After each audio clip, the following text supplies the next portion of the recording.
é um conceito específico, bem assim, importante da neurociência computacional, especialmente, mas a ideia, vou resumir bastante, se você quiser olhar, se aprofundar nisso, os vídeos estão aí embaixo, mas a ideia fundamental é de que a gente tem um cérebro que não recebe a realidade, a gente tem um cérebro que prevê a realidade de acordo com as necessidades dele, né? Isso chama cérebro preditivo, né? Isso não está só na inferência ativa, isso é um conceito muito geral. O nosso cérebro, você não está vendo, recebendo essa realidade agora, né? Você está prevendo, né? 90% dos inputs que estão acontecendo no seu cérebro agora são de memória e não de sensorialidade, por exemplo. Mas, bom, então a gente prevê a realidade, a gente nesse sentido molda a realidade a partir da nossa previsão daquilo que a gente precisa que ela seja. E só quando a gente tem um erro muito grande dessa previsão é que a gente, de fato, recebe essa realidade e a gente computa ela de novo. A gente fala, uau, saiu da previsão. E essa previsão que a gente está tentando confirmar na realidade, a gente poderia chamar isso do viés da confirmação, que também tem uma galera que estuda, mas é mais radical que isso um pouco assim. Essa previsão que a gente está tentando confirmar tem a ver com as nossas necessidades fundamentais. Então eu preciso que a realidade se comporte dentro das minhas necessidades homeostáticas. Homeostase, zonas de equilíbrio. Eu preciso confirmar na realidade as minhas zonas de equilíbrio. Eu preciso confirmar a ideia de que tem oxigênio aqui, por exemplo. Senão eu estou num problema muito sério. E enquanto tiver oxigênio, eu não penso sobre isso. Eu só penso quando faltar oxigênio, né? Então eu estou olhando para a realidade sem pensar nela, a não ser que ela tenha um erro de previsão muito intenso. Isso é a ideia do cérebro preditivo, tá bom? Aí a gente chega na noção de inferência ativa. Inferência é isso, de inferir a realidade nesse sentido. A ativa, a parte do ativa, quer dizer que eu preciso diminuir a diferença entre o que eu espero aqui dentro, que eu preciso que a realidade, como ela se comporte, né? Ou seja, que ela garanta a minha sobrevivência, né? Então, a minha hipótese fundamental, as minhas hipóteses têm a ver com a minha sobrevivência, né? Então, eu preciso que a realidade se comporte assim, né? Então, eu vou inferir isso sobre ela. E a parte do ativa quer dizer assim, se ela não se comporta assim, eu vou ter que fazer alguma coisa para corrigir essa distância, corrigir esse erro de previsão entre o que eu preciso e o que se apresenta. Isso é um erro de previsão, é a distância entre o que eu preciso que seja a realidade, veja, para que eu sobreviva, para que eu fique bem, e o que se apresenta. Isso é o erro de previsão. Agora, isso é muito importante. Tem dois jeitos de corrigir os erros de previsão.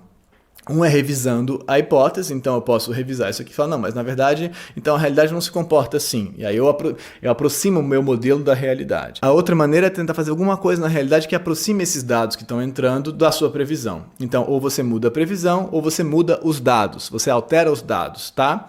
Quando a gente está falando de previsões básicas, previsões homeostáticas básicas, por exemplo, nossa temperatura, fome, coisas assim, a gente não pode revisar essas hipóteses. Eu não posso dizer que eu posso estar com 45 graus de temperatura, porque não dá para fazer isso, porque eu morro fazendo isso. Então, eu tenho que dar um jeito de, na realidade, buscar um jeito de adequar esse erro de previsão. Então, se está muito quente, eu ligo o ar-condicionado. Se está muito frio, eu ponho um casaco. Eu tenho que fazer algo na realidade para adequar, para aproximar a minha previsão, que é a minha necessidade homeostática, da realidade. Ou seja, eu faço algo, tá bom?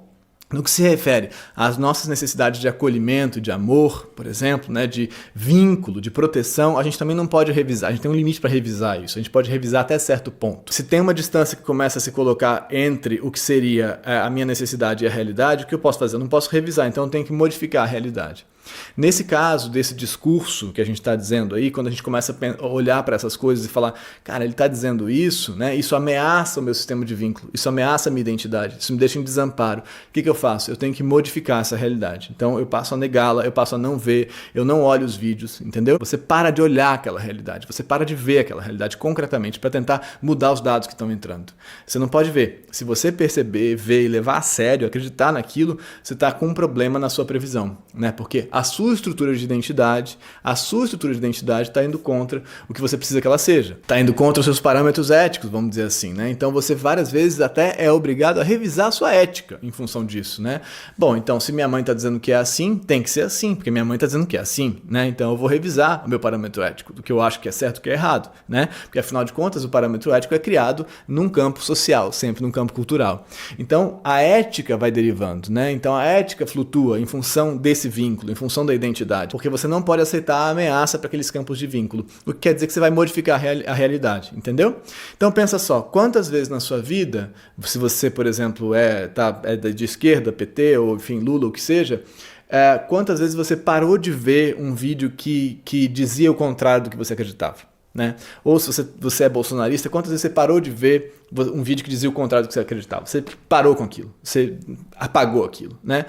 E quantas vezes você viu vídeos que você recebeu no WhatsApp ou não sei onde, que confirmavam a sua hipótese, né? O que eu quero dizer com isso? Você necessariamente busca conteúdos que confirmem a sua hipótese, né? Que aproximem a realidade da sua previsão.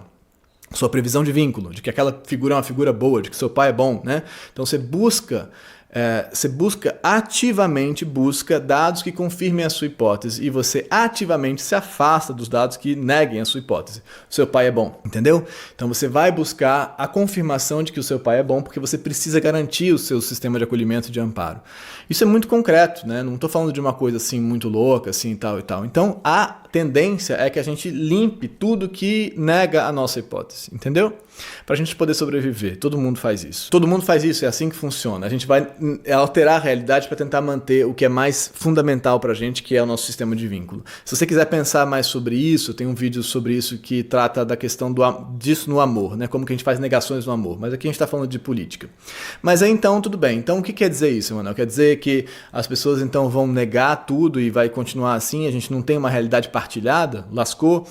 Não, na minha opinião, não. Na minha opinião, isso tem um limite. O problema é qual é o limite, né? Na minha opinião, ou não só na minha, mas chega uma hora que se você está fazendo alterações dos dados, dos inputs muito elevadas, as alterações vão quebrar, elas vão falhar. A alucinação, os neurocientistas chamam a realidade de uma alucinação controlada, checada. É uma alucinação porque a gente está justamente prevendo a realidade e colocando nela os nossos conteúdos, a gente não está vendo a realidade, a gente está colocando nela os nossos conteúdos, mas ela é uma alucinação controlada, porque os inputs têm que estar mais ou menos dentro do razoável. Se eles fogem muito, a gente de fato está alucinando, no sentido da palavra, né? Eu estou alucinando, estou vendo coisas, vamos dizer assim. Então, a diferença entre a realidade e a alucinação em si é que a realidade é uma alucinação controlada, ou seja, com checagem da realidade. Tá, mas e aí quando é que essa quebra vai acontecer? Bom, vai acontecer quando os inputs forem radicalmente distintos ao que você está experimentando no sentido do que é fundamental para você. Ou seja, do que você for priorizar como uma necessidade fundamental para a sua sobrevivência. Ou seja,